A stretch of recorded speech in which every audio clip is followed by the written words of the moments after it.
In the writings of the saints, we find advice on how to be good Christians, on how to love our neighbours, and from Saint Istvan of Hungary we have the rare advice on how to be a king.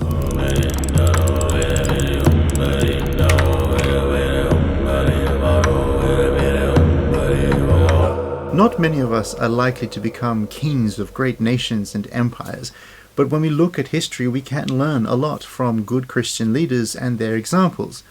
But from Saint Istvan, King of Hungary, we have a rare and unique chance to actually hear his own wisdom on what it takes to be a king. In Hungary today, the writings of King Istvan to his son Prince Imre remain a part of Hungarian studies. And outside of Hungary, these writings are not well known, but they should be, because they are beautiful and inspiring. This text is known as the Admonitions of Saint Istvan. These were written at a time before the words Catholic or Orthodox were used the way they are now to describe different groups of Christians. This was at a time when Hungary was still newly Christian, and there were still warring factions of pagans vying for the throne. And into this tumultuous time, Istvan writes to his son, Prince Imre, with advice on what it takes to be a king and what it takes to be a good man. My dearest son, if you desire to honor the royal crown, I advise, I counsel, I urge you, above all things, to maintain the Catholic and Apostolic faith with such diligence and care that you may be an example for all those placed under you by God, and that all the clergy may rightly call you a man of true Christian profession. Failing to do this, you may be sure that you will not be called a Christian or a son of the Church. Indeed, in the royal palace, after the faith itself, the Church holds second place, first constituted and spread through the whole world by his members, the Apostles and Holy Fathers. And though she always produced fresh offspring, nevertheless in certain places she is regarded as ancient. However, dearest son, even now in our kingdom, the Church is proclaimed as young and newly planted. And for that reason she needs more prudent and trustworthy guardians, lest a benefit which the divine mercy bestowed on us undeservedly should be destroyed and annihilated through your idleness, indolence, or neglect. My beloved son, the delight of my heart, the hope of your posterity, I pray, I command, that at every time and in everything, strengthened by your devotion to me, you may show favour not only to relations and kin, or to the most eminent, be they leaders or rich men or neighbours or fellow countrymen, but also to foreigners and to all who come to you. By fulfilling your duty in this way, you will reach the highest state of happiness. Be merciful to all who are suffering violence, keeping always in your heart the example of the Lord who said, I desire mercy and not sacrifice.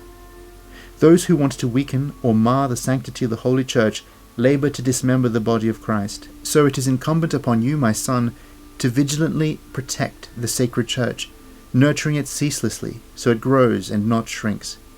That is why history dubs the early kings great, for they had expanded the Church. Strive for the same, so your crown may be more renowned, your life happier and longer.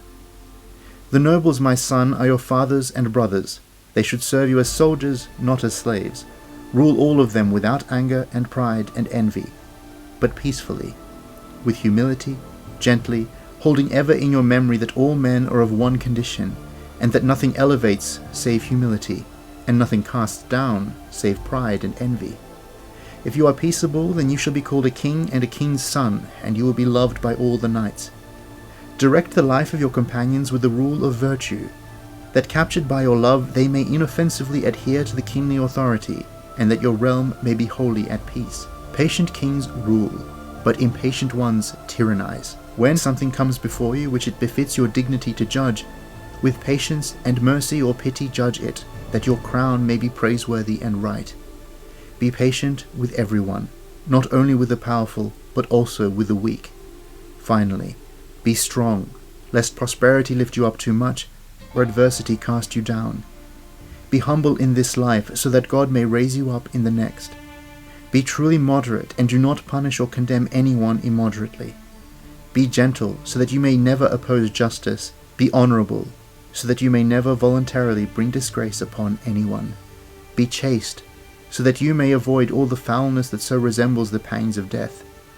Pray, so that it expels idleness and sloth from you, and confers upon you the combined aid of all virtues in their entirety, enabling you to vanquish all enemies both apparent and hidden. All these virtues I have noted above make up the royal crown.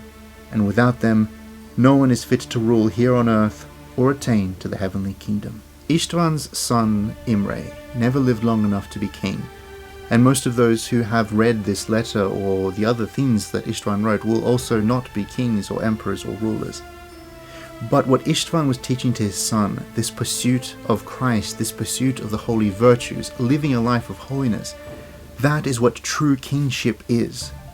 And Imre accomplished that, and we can accomplish that.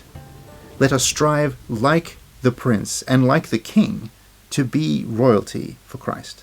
If you haven't already seen it, we have another episode on this channel about Saint Istvan of Hungary, and this episode is like a bookend to that one.